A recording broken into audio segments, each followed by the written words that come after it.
മഴയൊക്കെ പെയ്തിട്ടേ നമ്മുടെ മുറ്റത്ത് ആകെ വെള്ളമായിരുന്നു കേട്ടോ. അപ്പോൾ നമ്മുടെ ചുറ്റുഭാഗവും 4 പുറവും മതിൽ കെട്ടിയതുകൊണ്ട് തന്നെ ആ വെള്ളം അവിടെ തന്നെ ഇങ്ങനെ കെട്ടിക്കിടക്കുന്നതുകൊണ്ട് നമുക്ക് ആ വെള്ളത്തിലൂടെ നടക്കാമെന്ന് പറഞ്ഞാൽ ടാസ്ക് അതിനുള്ള പരിപാടിയായിരുന്നു. അതുകൊണ്ട് തന്നെ ഞങ്ങൾ ആ വെള്ളത്തിൽ കൂടി അധികം നടക്കാറില്ല കേട്ടോ. വീടിനകത്ത് തന്നെ ആയിരുന്നു ഇരുന്നിരുന്നത്. ഇപ്പോൾ കുറച്ച് ദിവസത്തിന് ശേഷമാണ് ഞങ്ങളിത് പുറത്തേക്ക് ഒന്ന് ഇറങ്ങണത്. ഇപ്പം എല്ലാതും പഴയതുപോലെ നോർമൽ ആയിട്ടുണ്ട്. അപ്പോൾ നമുക്ക് ഹോസ്പിറ്റലിലേക്ക് വരേണ്ട ഒരാവശ്യം ഉണ്ടായിരുന്നു.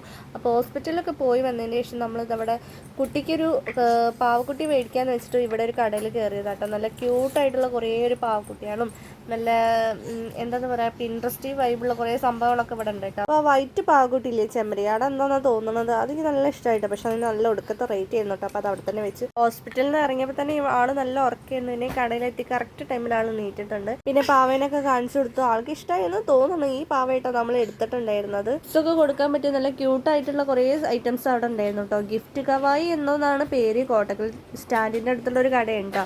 അതൊക്കെ കഴിഞ്ഞ് നമ്മൾ വീട്ടിലെത്തിയപ്പോൾ ചായക്ക് നല്ല ചിക്കൻ്റെ അട അതെന്തോ ആണ് അതുണ്ടായിരുന്നു കേട്ടോ. പിന്നെ ഇത് സ്കൂളിലേക്ക് കണ്ണന് വേണ്ടിയിട്ട് ഒരു സാധനം തവളേനെ തോന്നുന്നു.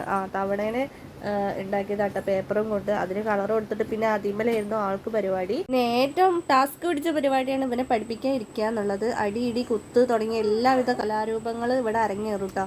അപ്പോൾ ഇന്നത്തെ വീഡിയോ ഇത്രയേ ഉള്ളൂ കേട്ടോ. വീഡിയോ ഇഷ്ടപ്പെട്ടാൽ സപ്പോർട്ട് ചെയ്യാൻ മറക്കരുത്. ടാറ്റാ.